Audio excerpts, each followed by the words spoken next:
일본 뭐 대출 수월성 같은 거 잘 이렇게 밑에 내려가 있고요. 저희가 뭐 터키, 체코, 멕시코 이런 데보다 대출이 어려워요. 그렇고 벤처 캐피탈 규모는 상당히 그래도 앞쪽에 있는 편이에요. 저희가. 야, 이스라엘 저렇게 커요? 네.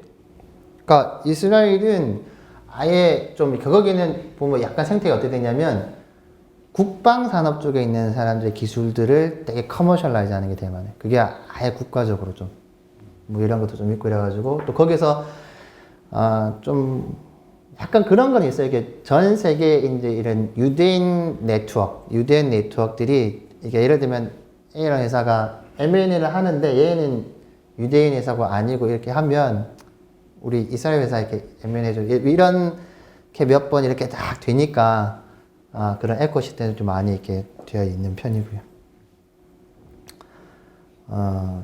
이스라엘의 그 요즈마 펀드? 그 요즈마 펀드라는 게 사실은 지금은 거기가 좀 요즈마 펀드 유명무실한데 우리나라의 모태 펀드가 거기를 벤치마킹해서 만든 거예요. 2005년도에. 예, 그래서 국가적으로 그게 요즈마 펀드를 큰 걸 만들어서 각 벤처 캐피탈한테 거기서 돈을 빡빡 쏴주고 걔네가 저쪽 말단에서 기업들을 쫙 투자해오는 이런 시스템으로 오랫동안 했었죠. 유스마 펀드가 우리나라에 지금 한국 벤처 투자 모태 펀드 역할을 하고 있는 거예요. 예. 이번에 제주도인가 어디인가에 뭘 만든다고. 그거는 참 지금 요즘 펀드가 한국 들어온 사람들은 약간 사자 같은 사람들 해가지고 좀 이상해요. 그 사람들. 그래서 말만 하고 실체가 별로 없는. 예. 시장적인 측면의 현황들을 좀 보면 우리나라 기술금융시장은 정부 주도로 많이 형성이 되어 있어요. 이게 좋다 나쁘다라고 평가를 하면 안 되는 거예요. 이게 정부 주도로 되어 있었기 때문에 민간이 안 되냐? 그건 아닌 것 같아요. 민간이 없었기 때문에 정부가 어쩔 수 없이 주도로 해왔어요. 근데 미국과 이스라엘 이 정도를 제외한 대부분의 이머징 마켓들은 대부분 정부 주도로 하고 있어요. 핀란드도 상당히 정부 주도로 하고 있어요. 그래서 그것들을 저는 정부 주도하니까 문제라고 평가하면 안 된다. 다만 이게 빨리 민간에서도 일어날 수 있도록 성공 케이스를 많이 만들어야 되는 것들이 이 현장에 있는 사람들의 몫이다 이렇게 생각을 하고 있고요. 그 다음 이때까지는 이제 보증 형태의 기술금융이 되게 많았었는데 뭐 실패하면 정부가 대위 변제해주고 이렇기 때문에 어떤 금융상품이 있기는 하지만 이게 되게 시장 친화적인 상품들은 아니었었습니다. 시장 친화적인 상품들은 아니었었고 뭐 아까 말씀드렸대로 민간에서 벤처 투자에 대한 것들이 상당히 위축되어 있다가 최근 한 작년 정도부터 그러니까 2010년부터도 막 말이 많았지만 별로 안 들어오다가 이제 민간의 돈은 되게 스마트해요. 스마트하다고 얘기해야 되나 야같다고 얘기해야 되나 돈 버는 거 보이면 싹 들어와요.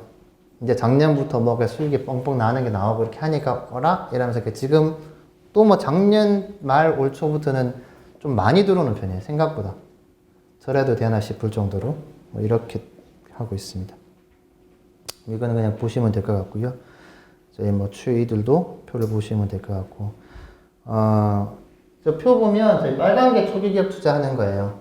이제 저희 벤처 캐피탈에 오시는 많은 분들은 처음에 다 저런 꿈을 갖고 오세요. 초기 기업 이렇게 멋진 원석 같은 회사를 딱 발굴해서 내가 잘 이렇게 하고 네이버, 다음 뭐 페이스북, 구글 같은 회사를 만들어야지 하고 다 온다고요. 와서 이제 한 칼 있어 보이는 회사를 한 3개 정도 투자했다가 빠라락 말아먹고 나면 이제 그다음부터는 뭐 저기 시골에서 이제 뭐 이렇게 쇠 깎는 회사라도 숫자 잘 나오는 회사를 투자해서 안전빵으로 가는 그러니까 초기에 막 하다가 막 2004, 5년대 거의 말아먹으니까 그다음부터는 초기 투자 안 한다 그냥 다 후기 투자했다. 그러니까 저도 2004년도부터 2003년부터 2010년까지는 매출이 100억 미만 되는 투자를 안 했었어요. 그러니까 어떤 데 투자하냐면 매출 100억 정도 되는 회사를 한 50억, 100억을 투자해서 이 회사 매출을 500억 정도로 만들어지는 이런 비즈니스 투자했다. 그러니까 뭐 저희 수익률은 잘 벌면 뭐 한 2배, 3배, 뭐 주시장 좋으면 한 4배, 뭐 이런 정도의 수익률. 근데 이제 뭐 운 좋게 터지고 뭐 투자하시는 사장님 잘 꼬셔갖고 저기 싸게 투자하고 이러면 한 10배도 나오기도 하고. 그러니까 굳이 초기 투자해서 5년 동안 마음 상해가며 힘들어가며 근데 겨우 상장했는데 잘 벌지도 못하고 할 바에야 한 2, 3년 투자했고 별 마음고생 안 하고 있다가 재수 좋으면 10배도 터지는 이런 시장을 다 하게 됐는데 지금은 펀드와 정부가 미는 것도 있지만 제가 보기엔 더 큰 거는 이제는 그렇게 투자할 만한 회사들이 별로 없어요. 아까도 얘기했지 이제 100억, 200억 투자하는데 또는 그렇게 하는 비즈니스들이 대부분 우리나라 대기업에 하청을 하는 중소 부품, 장비 이런 회사들이 많았었거든요. 근데 그런 회사들이 지금은 이제 예전만큼 몇 년 동안에 일정 수준 이상의 마진을 가져가게 되기 쉽지 않아요. 그래서 삼성, LG도 허덕허덕 하는 판에 자기 협력업체의 마진율을 20%씩 안 준다고요.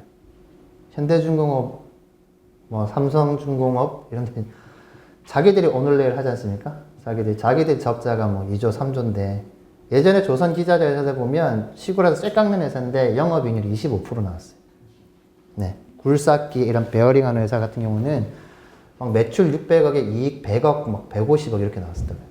그러니까 그런 데 투자하는 거예요. 그런 데 투자했었는데 지금은 그런 데 투자를 그 정도 마진 나온다도 별로 없고 뭐가 나와도 그 다음에 적자가 될 가능성도 많고 뭐 이렇기 때문에 오히려 초기 투자의 그러니까 리스크는 거의 비슷한데 이제 저쪽은 리턴이 별로 없고 이쪽은 그래도 초기 기업은 잘 투자하면 또 막대한 리턴이 있으니까 요즘은 초기 투자를 그래도 조금은 많이 하려고 하고 있습니다. 그게 한 1, 2년 정도예요. 1, 2년 정도. 요즘 뭐 회수연한 그냥 보시면 될 것 같고요. 전반적으로 정부에서 기업들로 바로 돈이 들어가는 경우도 있는데 극히 드뭅니다. 극히 드문 현상이고요. 대부분은 뭐 기술평가기금이나 이런 것들이 은행에서 은행이 대출을 해주거나 아니면 은행이 최근 들어서 기술평가 인증서 이런 걸로 대출을 해주거나 저희 같은 벤처캐피탈이 투자를 하는 이 정도의 형태들이 이제 기술금융의 형태들이라고 보시면 되겠습니다. 이론을 소개하기 앞서서 이제 기술 사업화 이렇게 보면 뭐 사업화의 정의도 뭐 조금 다양하게 표현이 되어 있지만 다양한 혁신 주체들이 참여해서 연구 개발과 이를 통해 경제적 성과를 창출하는 일련의 일련의 과정. 그다음 뭐 기술 이전 사업화는 혁신의 전 주기 관점에서 이전, 거래, 확산, 적용을 통해서 가치를 창출하는 과정. 그래서 좀 단순하게 어떤 기술이 개발되고 단순히 뭐 이렇게 상업화되는 이런 것뿐만 아니라 뭐 기술을 이전받고 하는 이 전 과정들을 기술 사업화라고 얘기를 하고요. 이런 앞전에 기술 개발 단계에서부터 시작해서 뒤에 사업화 단계들까지의 필요로 하는 여러 가지 자금이나 이런 것에 대한 조달 과정을 기술금융이라고 얘기하고 있습니다. 이 기술 사업화라는 것 자체는 그 자체로 되게 실패할 가능성이 되게 높은 시장에서 검증이 되지 않은 것들 갖고 가야 되는 거기 때문에 그 자체로 실패할 가능성이 되게 높고 고도의 혁신 프로세스라고 이렇게 이해하시면 되겠습니다. 그래서 이렇게 기술 사업화들이 이렇게 실패하는 거 보면 뭐 시장 실패, 시스템 실패, 정부 실패 이런 것들인데 뭐 예를 들어 시장 실패 같은 그런 거죠. 기술 개발 잘 됐는데 기술이 팔리지도 않고 돈이 들어오지도 않고 시장에서 이 기술 안 알아주는 거예요. 그러니까 사업화 안 되네. 또는 알아주기는 했는데 이렇게 사업화에 가는 프로세스하는 과정에서 뭐 프로세스가 잘못됐든 그게 인볼브 됐던 사람들이 역량이 부족했던 간에 이렇게 잘 못되는 실패 사례도 있고 예를 들면 정부의 실패 사례 같은 건 그런 거죠. 예를 들면 어떤 기술 같은 게 잘 있는데 뭐 정부가 중점적으로 생각하는 6대 중점 산업 뭐 이런 게 있을 수 있지 않습니까? 뭐 항상 매 정부마다 그런 게 있었거든요. 옛날 2002년도에 뭐 진대재 장관에서 뭐 IT 839 뭐 이런 게 있었고 뭐 항상 그런 것들이 있어요. 이런 것들에서 예를 들면 이 기술이 빠졌다거나 이러면 예를 들면 정부 예산들이 안 나오니까 이게 사업화될 가능성이 되게 떨어지겠죠. 이런 것들이 있겠죠. 되게 중요한 기술인데 정부가 빠뜨리고 간다거나 어떤 정책적으로 뭐 또는 규제적으로 막거나 이런 부분들이 있을 것 같습니다. 이런 실패들이. 그래서 상당히 기술 사업화라는 것들은 뒤에 어떤 장표 있지만 한 3,000개 정도 원시 아이디어가 있을 때 실제로 사업화되는 거는 하나 이 정도의 확률로 가져간다고 보면 될 것 같습니다. 모형은 그냥 쭉 보시면 이해가 되실 것 같고요. 방금 말씀드렸던 이런 원시 아이디어들이 하나의 정도의 상업화 성공을 이룬다. 정부의 사업화 정책들은 뭐 환경, 시장 조성, 뭐 신재배 시장 진입을 이렇게 촉진하기 위한 여러 가지 방면에서 다양하게 정책적 수단을 사용하고는 있습니다. 현재 뭐 정부가 노력을 안 하고 있는 것들은 아니고요. 근데 이제 얼마나 시장 친화적일지 또는 이런 것들은 조금 더 이렇게 봐야 되는 거고, 그래서 정부들은 되게 많은 노력들을 하고 있습니다. 기술 사업화의 성공 사례, 노팅엄 대학하고 미국의 BTG 그룹하고 이제 MRI 같은 게 옛날에 이제 대학에서 했던 기술들을 갖고, 아마 지금도 저희가 이제 대학의 기술을 상업화하는 이런 얘기들도 되게 많이 하고 있는 중에 있습니다. 되게 많이 하고 있는 중에 있고요. 이제 이론을 좀 말씀을 드리면, 여기서 저희가 이제 뭐 리얼 옵션 이론 이런 걸 많이 얘기를 합니다. 저희가 이제 특히 기술 금융 이런 얘기를 할 때,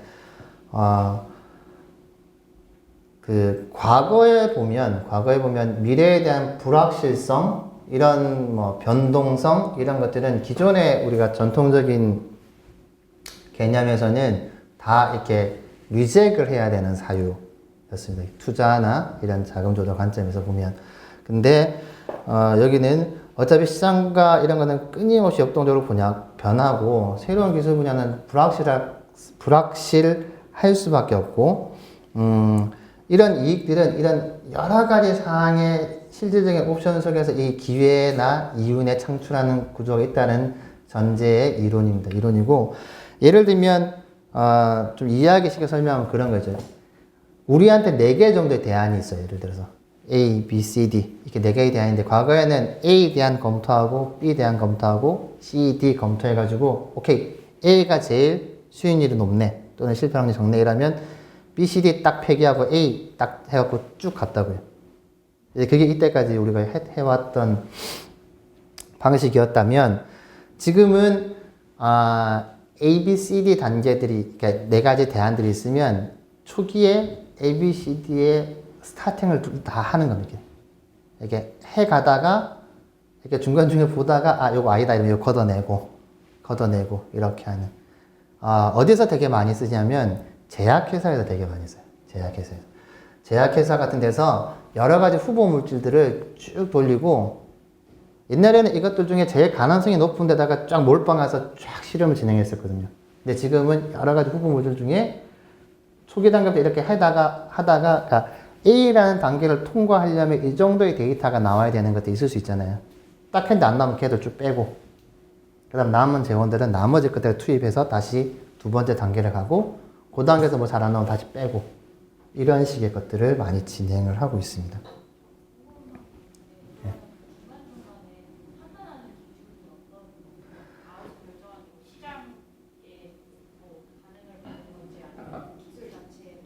그게 이제 뭐 해당 산업마다 되게 다르겠는데요. 예를 들면 바이오 같은 데는, 예를 들면 뭐 동물 실험을 처음 진행했을 때 여기서 나와야 되는, 이렇게 그 다음 단계로 가기 위해서 나와야 되는 데이터 같은 게 실험 같은 게 되게 있을 거니까 그것들을 기준으로 하면 될 것 같고요. 과거에 이제 뭐 그냥 일반적으로 우리가 제품이나 사업 같은 거 할 때는 중간중간에 뭐 예를 들면 프로타입을 시장에서 태핑해 보거나 이런 것들 다 있습니다. 그러니까 예를 들면, 이렇게 좀 이해하면 쉬울까요? 우리가 개발하고 제품 만들고 또 이것도 팔아야 되잖아요. 파면 유통망하고 막 이런 것들 예전에 이제 회사 내에서 롯데다 이러면 쫙 설명하겠죠. 우리 다 동네에 있는 슈퍼마켓에 딱 되니까 유통도 되고 이런데, 다른 어떤 회사 같은 경우에는 다 했는데 우리가 유통이 약해 이러면 이건 안 되겠다 이렇게 접었단 말이에요. 근데 이제 리얼 옵션은 그런 컨셉이에요. 이것들을 통으로 해갖고 뭐 하나 안 되면 안 되는 게 아니라 이렇게 이 하나하나를 다 이렇게 쪼개서 발라내는 거예요. 개발은 되네. 커머셜라이즈까지는 되네. 유통은 없네. 그럼 이 유통이 없는 게 이 전체 비즈니스에서 우리가 테이크할 수 있는 수익률과 실패 확률 이런 것들 조정이 가능한 변수가 돼버리는 거잖아요. 이렇게 판단을 한다는 거예요. 그래서 뒤에도 좀 설명하겠지만 이거는 그냥 계속 끔이지 순간순간마다 계속 모니터링하고 계속 상황 체크하고 접을 건지 말 건지에 대한 의사결정을 계속 해야 되는. 뒤에 설명했지만 이게 단점은 그런 거죠. 그렇다면 이거를 열이면 열, 100이면 100 다 같은 의사결정 할 수 없잖아요. 그러니까 좀 의사결정자들의 개인적인 주관적 의지에 따라서 많이 가야 되는 이런 좀 것들이 좀 있는 거죠. 예를 들어.